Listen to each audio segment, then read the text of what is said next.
दुनिया की सबसे बड़ी दीवार the great wall of China, और उसके बाद आती है दुनिया की दूसरे नंबर पे सबसे बड़ी दीवार कुंभलगढ़ फोर्ट की दीवार।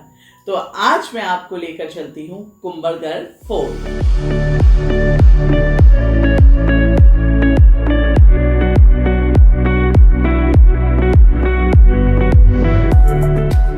नमस्कार दोस्तों, मैं मानवी आप सभी का स्वागत करती हूँ झूमते वॉन्डरर्स में। आशा करती हूँ आप सब लोग अच्छे होंगे। तो आज हम जाएंगे रनकपुर जैन टेम्पल और कुंभलगढ़ फोर्ट, जो उदयपुर से करीब 96 किलोमीटर्स के डिस्टेंस पे हैं और ये एक ही रूट पे हैं, तो आप इसे कवर कर सकते हैं सेम टाइम पे।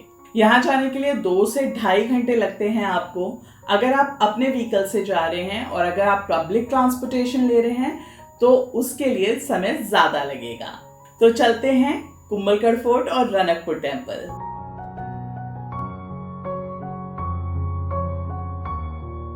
जैसा कि मैंने आपको दिखाया, मैंने डे 1, 2, 3 पे क्या क्या किया, तो डे 4 पे भी मेरे पास टाइम था और मैंने डिसाइड किया इन जगहों पर जाने का, जहां के लिए मैंने एक कैब हायर किया था। आपको एक सिडान कैब करीब 3500 to 4000 में मिल जाएगा, जो आपको अर्ली मॉर्निंग उदयपुर से लेकर जाएगा और इवनिंग तक ये आपको वापस ड्रॉप करेगा। ये कम्प्लीटली आपके ऊपर डिपेंड करता है कि आपको कुंभलगढ़ फोर्ट डे विजिट करना है या फिर आप वहां जाके रहना चाहते हैं। कुंभलगढ़ फोर्ट जिस जगह पर है वहां पर देखने के लिए सिर्फ फोर्ट ही है। आसपास आप रनकपुर टेम्पल जा सकते हैं, पर उसके लिए भी आपको कोई ना कोई व्हीकल हायर करना पड़ेगा या पब्लिक ट्रांसपोर्टेशन लेना पड़ेगा। तो कम्प्लीटली आप पर है कि आपने वहां रुकना है या नहीं। मैंने डे विजिट किया था और फोर्ट देखने के लिए एक दिन काफी है। जैसा कि मैं आपको पहले भी बता चुकी हूँ कि अगस्त 2022 में मैंने ये ट्रिप किया था, तो उस टाइम पे कैब चार्जेस यही थे। अगेन फ्यूल के अगर चार्जेस हाई होंगे तो कैब के भी चार्जेस हाई होंगे। उदयपुर में मुझे ये भी सजेस्ट किया गया था कि प्राइवेट व्हीकल मत लेकर जाइए, कैब ही हायर कीजिए, रोड्स ठीक नहीं है, पर मुझे ऐसा कुछ लगा नहीं। रोड्स में थोड़ा बहुत प्रॉब्लम है, पर इतना नहीं कि आप ड्राइव नहीं कर सकते या राइड नहीं कर सकते। और बहुत खूबसूरत जगह है, स्पेशली रनकपुर जो टेम्पल है वो बिल्कुल जंगल जैसे एरिया में अंदर जाके बना हुआ है। वहां पे मोबाइल सिग्नल्स भी नहीं आते हैं, एंड मोर ओवर वो जो रोड है वो बिल्कुल जंगल जैसा इलाका है। तो बहुत खूबसूरत है। अगर आप प्राइवेट व्हीकल हायर करते हैं या बाइक से जाना चाहते हैं तो भी बहुत खूबसूरत है। दोनों जगह विजिट करने के लिए बहुत इंपॉर्टेंट है कि आप अर्ली मॉर्निंग निकलें। 6, साढ़े 6, 7 बजे तक आप उदयपुर से निकल जाएं। और मैं सबसे पहले रनकपुर टेम्पल गई थी, क्योंकि फोर्ट जो ओपन होना था वो भी 9 o'clock ओपन होना था। तो मैंने डिसाइड किया कि पहले मैं रनकपुर टेम्पल कवर करूंगी और उसके बाद कुंभलगढ़ फोर्ट कवर करूंगी। तो मुझे करीब 2 से ढाई घंटा लगा था टेम्पल पहुंचने में। और ये जो रनकपुर टेम्पल है ये जैन टेम्पल है, बहुत खूबसूरत बना हुआ है। मैं जितने पिक्चर्स आपके साथ शेयर कर सकती हूँ इसके करूंगी। इसकी बहुत सारी विशेषताएं हैं, एंड ये 15th सेंचुरी में बनवाया गया था। काफी पुराना टेम्पल है, लगभग 600 साल पुराना टेम्पल है ये। इस टेम्पल में जाने से पहले आपको एक चीज का विशेष ध्यान रखना पड़ेगा। आपको अपनी बॉडी पूरी तरह से कवर करके जानी है। आप 3/4 या शॉर्ट्स पहन के यहाँ नहीं जा सकते। अगर आपकी बॉडी अनकवर्ड है, लाइक आपने जैसे 3/4 पहने हैं या कुछ भी ऐसा पहना है कि आपके लेग्स विजिबल हैं, तो वहां पर ही आपको कुछ चार्जेस लेके पैंट्स प्रोवाइड किए जाते हैं, वो आपको पहनने पड़ेंगे। स्लीवलेस आप नहीं पहन के जा सकते। तो बॉडी आपकी कवर होनी बहुत इंपॉर्टेंट है। अगर आप गलती से भूल भी जाते हो अपनी बॉडी कवर करना, तो वहां पे ये प्रोविजन है कि आपको वो कुछ चार्जेस लेकर और पैंट्स और शर्ट्स जो भी है वो प्रोवाइड कर देते हैं। यहाँ जाने से पहले मुझे ये चीज किसी ने नहीं बताई थी, और फॉर्चुनेटली मेरे पास रेन पैंट्स थे, तो मैंने अपना रेन पैंट पहन के ही ये टेम्पल कवर किया था। 15वीं शताब्दी में 600 साल पहले इस टेम्पल का निर्माण कार्य श्री विक्रम सावंत द्वारा शुरू करवाया गया था। और ये जो टेम्पल है ये 50 साल में बनके तैयार हुआ था। तो आप अंदाजा लगाइए कि कितनी मेहनत की गई होगी इस टेम्पल को बनाने के लिए। उस समय इस टेम्पल को बनवाने का खर्च 99 लाख रुपीज आया था, करीब करीब 1 करोड़ रुपए। और 15th सेंचुरी में 1 करोड़ रुपए की वैल्यू क्या है ये आप खुद कैलकुलेट कर सकते हैं। तो बहुत सारा पैसा लगाकर इस टेम्पल का निर्माण कराया गया था। मंदिर में करीब 72 फीट ऊंची मूर्तियां मूर्तियां हैं जो चारों दिशाओं में हैं। इसीलिए इस मंदिर को चतुर्भुज मंदिर भी कहा जाता है। जैसा कि मैंने आपको बताया कि ये टेम्पल एक जैन टेम्पल है, बहुत बड़ा, बहुत खूबसूरत टेम्पल है। जैन समाज में इसका एक विशेष स्थान है। ये मंदिर जैन समाज के बहुत बड़े मंदिरों में से एक है। मंदिर में करीब 76 छोटे गुम्बदनुमा पवित्र स्थान हैं और 4 बड़े प्रार्थना कक्ष पूजा स्थल हैं, जो मनुष्य को जीवन मृत्यु की 84 लाख जनजातियों से मुक्ति प्राप्त कर मोक्ष प्राप्त करने के लिए प्रेरित करते हैं। इस मंदिर के निर्माण के लिए महाराजा कुंभा, जो उस वक्त वहां के राजा थे, उन्होंने भी अपना विशेष योगदान दिया था। मंदिर में करीब 14,044 खंबे हैं। एंड कैन यू इमेजिन कि इन 14,044 जो पिलर्स हैं, इन पे सारे पिलर्स पे अलग अलग तरीके की नक्काशियां हो रही हैं। बहुत ही खूबसूरत नक्काशियां। सोचिए 15वीं शताब्दी में इतनी मशीन्स और ये सब नहीं होते थे, तो सभी हाथ से की गई थी और 14,044 अलग अलग तरीके की नक्काशियां बहुत ही खूबसूरत लगती हैं। और ये जो नक्काशियां बनाई गई हैं, ये ऐसे ही नहीं है कि कुछ भी बना दिया हो। इन सब की अलग अलग प्रमुखताएं हैं, जिसे हम रेलिवेंस बोलते हैं। ये कोई ना कोई मैसेज आप लोगों को डिलीवर करती हैं। और ये सारे पिलर्स जिस तरीके से बनाए गए हैं, इसकी एक अलग ही आर्किटेक्चर है। आप कहीं पर भी खड़े हो जाइए, वहां से आपको सारे पिलर्स नजर आते हैं। आप किसी भी जगह अपनी निगाह घुमाएंगे तो कोई भी पिलर किसी पिलर की वजह से छुपा हुआ नहीं है। आप सब कुछ देख सकते हैं। यहाँ पर छोटे बड़े सभी तरीके के पिलर्स हैं और सारे पिलर्स की विजिबिलिटी आपको किसी भी जगह से रहेगी। प्लस जो मंदिर का प्रार्थना स्थल है, जो मेन उनका टेम्पल है जहाँ पे हम दर्शन करते हैं, वो जगह की विजिबिलिटी आपको मंदिर के किसी भी जगह पे आप खड़े हो जाइए वहां से देखने मिलेगी। ये टेम्पल जितना खूबसूरत बनाया गया था, उसी तरह इसमें आने वाले फ्यूचर में जो भी आपके संकट हो, उनके लिए भी बहुत अलग अलग तरीके के तहखाने बनाए गए थे। क्योंकि सबको पता था कि जिस तरीके का माहौल चल रहा है, टेम्पल्स पे जिस तरीके के अटैक्स हो रहे हैं, उस टाइम पे जो मूर्तियां हैं जिनको हम पूजा करते हैं, या जैन समाज की भी जो मूर्तियां थी जो पूजी जाती थी, तो उनपे भी अटैक हो सकता था। तो इस तरीके के इस जगह पर तहखाने बनाए गए कि अगर कोई अटैक होता तो उन मूर्तियों को उन तहखानों के अंदर छुपाया जा सकता और उनकी रक्षा की जा सकती। इसके अलावा यहाँ पर संगमरमर के टुकड़ों पर भगवान ऋषभ देव के पदचिन्ह पाए जाते हैं, जो भगवान ऋषभ देव और शत्रुंजय की शिक्षाओं को याद दिलाते हैं। आप इस मंदिर में वीडियो रिकॉर्डिंग, फोटोग्राफी सब कुछ कर सकते हैं, लेकिन पूजा आराधना के समय मोबाइल ले जाना अलाउड नहीं है। आपका मोबाइल बाहर ही जमा करा लिया जाता है। चेकिंग प्रॉपर तरीके से की जाती है। पूजा के बाद आप हर जगह वीडियोस बना सकते हैं, फोटोग्राफी कर सकते हैं, लेकिन जो मेन टेम्पल है उसके अंदर जो मेन मूर्तियां हैं, उनकी आप फोटोग्राफी या वीडियोग्राफी नहीं कर सकते। ये मंदिर बहुत बड़ा है। इसे घूमने के लिए आपको करीब करीब 2 घंटे लगते हैं।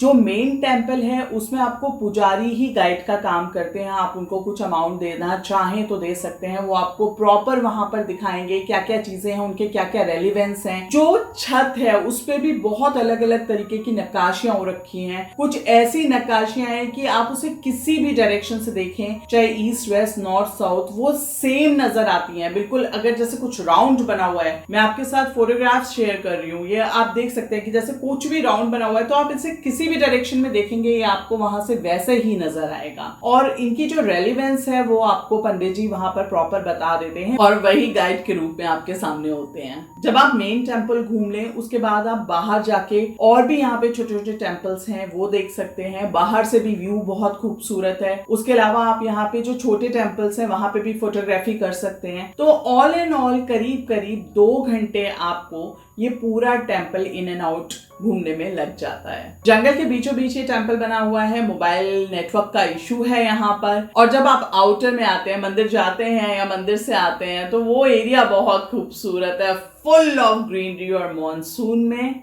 इसकी बात ही कुछ और होती है। That's why I'm telling you again and again, अगर आपको उदयपुर का ट्रिप करना है या मेवाड़ का ट्रिप करना है तो monsoon is the best season. थोड़ी सी ह्यूमिडिटी जरूर होती है कई बार, लेकिन जो ग्रीनरी आपको यहाँ देखने मिलती है और जगह जगह पर वो छोटे छोटे झरने चलते हैं या जो धुंध आती है बादलों की तरह अरावली पे, उसकी बात ही कुछ और है। तो ये मैं आपके साथ कुछ फोटोग्राफ शेयर कर रही हूँ, उसे देखिए, बहुत खूबसूरत फोटोग्राफ्स हैं।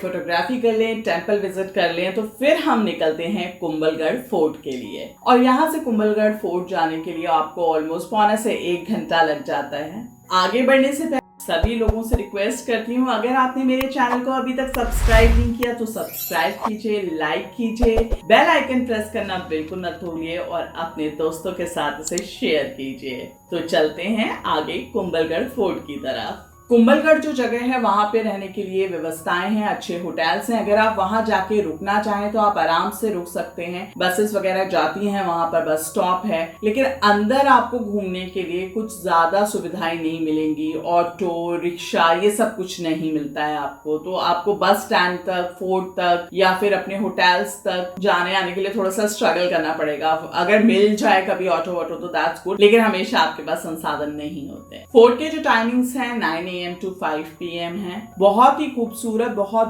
बड़ा फोर्ट है। और जैसे कि मैंने आपको बताया कि विश्व की दूसरी नंबर पे सबसे बड़ी दीवार कुंभलगढ़ फोर्ट में ही है, तो आप अंदाजा लगा लीजिए कि फोर्ट कितना बड़ा होगा। इसे आराम से घूमने के लिए आपको कम से कम 3-3.5 घंटे लग जाते हैं। जहां आपकी टैक्सी खड़ी होती है वहां से आपको पैदल जाना पड़ता है और बहुत ऊपर तक भी चढ़ के जाना पड़ता है। तो टाइम लगता है। आप हर चीज को जानना चाहते हैं, देखना चाहते हैं, तो उसके लिए आपको इतना टाइम लगेगा। अच्छा रहेगा आप अपना थोड़ा सा स्नैक्स वगैरह ले जाएं खाने पीने के लिए, वाटर बॉटल्स अपनी लेकर चलें और प्लीज कोई भी प्लास्टिक वहां ना फेंकें। वैसे ही बहुत गंदगी रहती है, पर हम अपना कुछ कंट्रीब्यूशन तो दे ही सकते हैं ना। राजस्थान वैसे भी गर्मियों में बहुत गर्म हो जाता है और पत्थर बहुत गर्म होता है, तो प्लीज आप इस जगह को समर्स में बिल्कुल विजिट मत कीजिएगा, आपकी बैंड बच जाएगी। और जैसा कि मैं आपको बार बार बता रही हूँ, मॉनसून बहुत अच्छा ऑप्शन है। थोड़ी सी ह्यूमिडिटी होती है, लेकिन आप अंदाजा लगाइए कि आप एक ऐसी ऊंचाई पे खड़े हुए हैं जहां पे अरावली रेंज आपको बिल्कुल अपने साथ साथ दिखाई दे रही है, या कई जगहों पे आपको अपने से नीचे दिखाई दे रही है, तो उसका नजारा क्या होगा। किसी भी फोर्ट को देखना और उसे समझना दो अलग चीजें होती हैं। जानकारी होना और एक जगह को देखकर उसके बारे में जानकारी प्राप्त करना दो अलग चीजें हैं। तो गाइड आपको इस चीज में बहुत हेल्प करता है। कुछ स्टोरीज वो जेन्युइन सुनाते हैं और कुछ वो बनाते हैं, लेकिन वो जो भी बातें करते हैं मजा आ रहा होता है। तो गाइड जरूर लीजिएगा, काफी सारी इंफॉर्मेशन आपको वहां पर गाइड के थ्रू ही मिलती है। और अगर आप मेरी तरह सोलो ट्रैवलर हैं तो उसमें बेस्ट पार्ट ये होता है कि आपके पिक्चर्स भी गाइड क्लिक कर देता है। इस फोर्ट का जो निर्माण था वो 13 मई 1459 सैटरडे को हुआ था। तो जैसे मैंने आपको पूरी डेट बताई और डे भी बताया, तो डेफिनेटली कोई ना कोई रेलेवेंस जरूर रहा होगा जो पर्टिकुलरली इस डे पे ये फोर्ट बनाया गया। इसके चारों तरफ बहुत बड़ी बड़ी दीवारें खड़ी हुई हैं जो सिक्योरिटी पर्पस से बनाई गई थी। इस फोर्ट को मेवाड़ की आंख कहा जाता है। ये बहुत सारी घाटियों को मिलाकर बनाया गया है, बहुत बड़ा फोर्ट है। अगर आपने जैसलमेर फोर्ट देखा हो या और भी फोर्ट्स देखे हो तो आप जान पाएंगे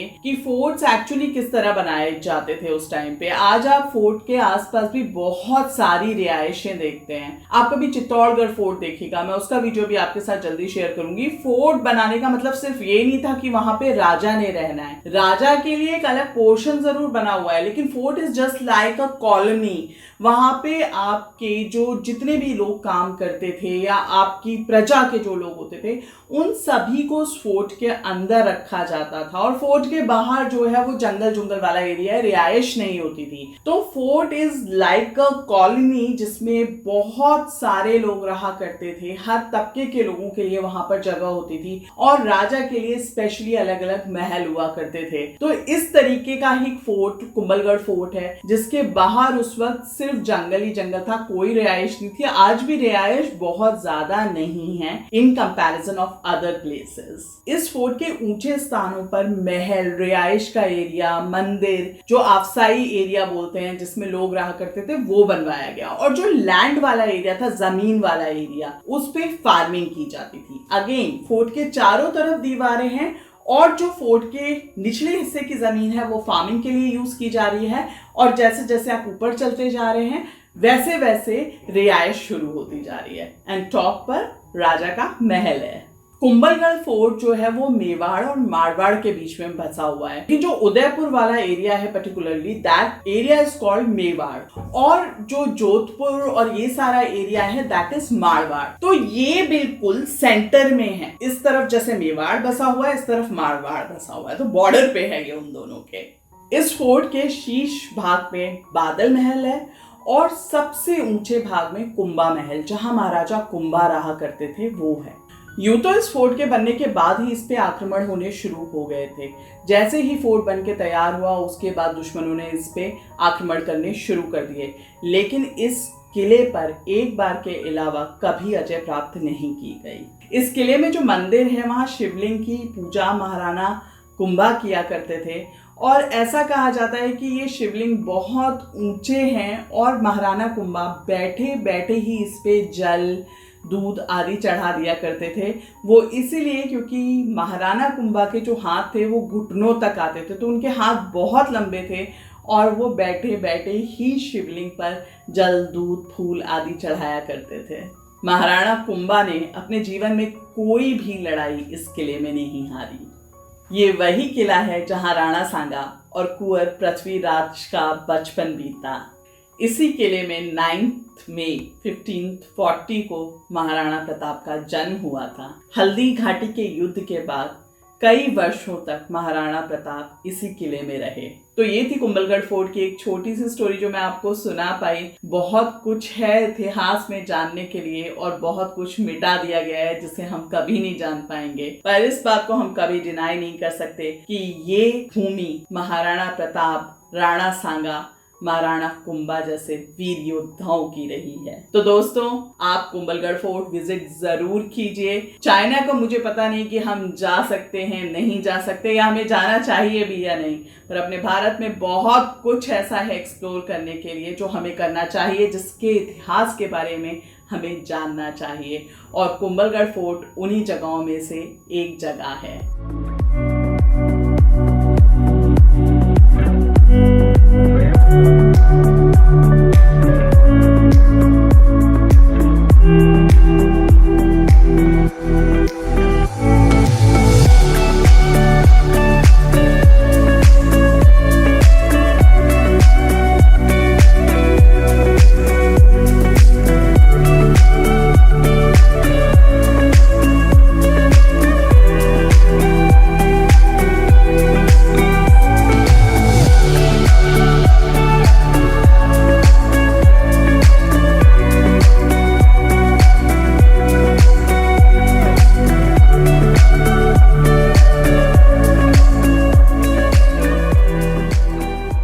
मेरे पास बहुत ज़्यादा समय नहीं था, नहीं तो मैं कोशिश करती कि मैं वहाँ पर भी स्टे करूँ एक आधा दिन और अच्छे से उस जगह को जान पाऊँ। अगर आपके पास समय हो तो समय निकाल के ज़रूर जाइएगा। तो कैसा लगा आपको मेरा वीडियो बताइएगा, ज़रूर फीडबैक दीजिएगा और मेरे चैनल को सब्सक्राइब कीजिएगा। वीडियो पसंद आए तो उसे लाइक करें, शेयर करें और बेल आइकन प्रेस करना बिल्कुल ना भूलें। मैं जल्दी ही आपके लिए एक नई जगह, एक नया एक्सपीरियंस लेकर आऊंगी। फिर मिलते हैं एक नए वीडियो के साथ, एक नए ट्रैवलिंग एक्सपीरियंस के साथ। तब तक के लिए नमस्कार।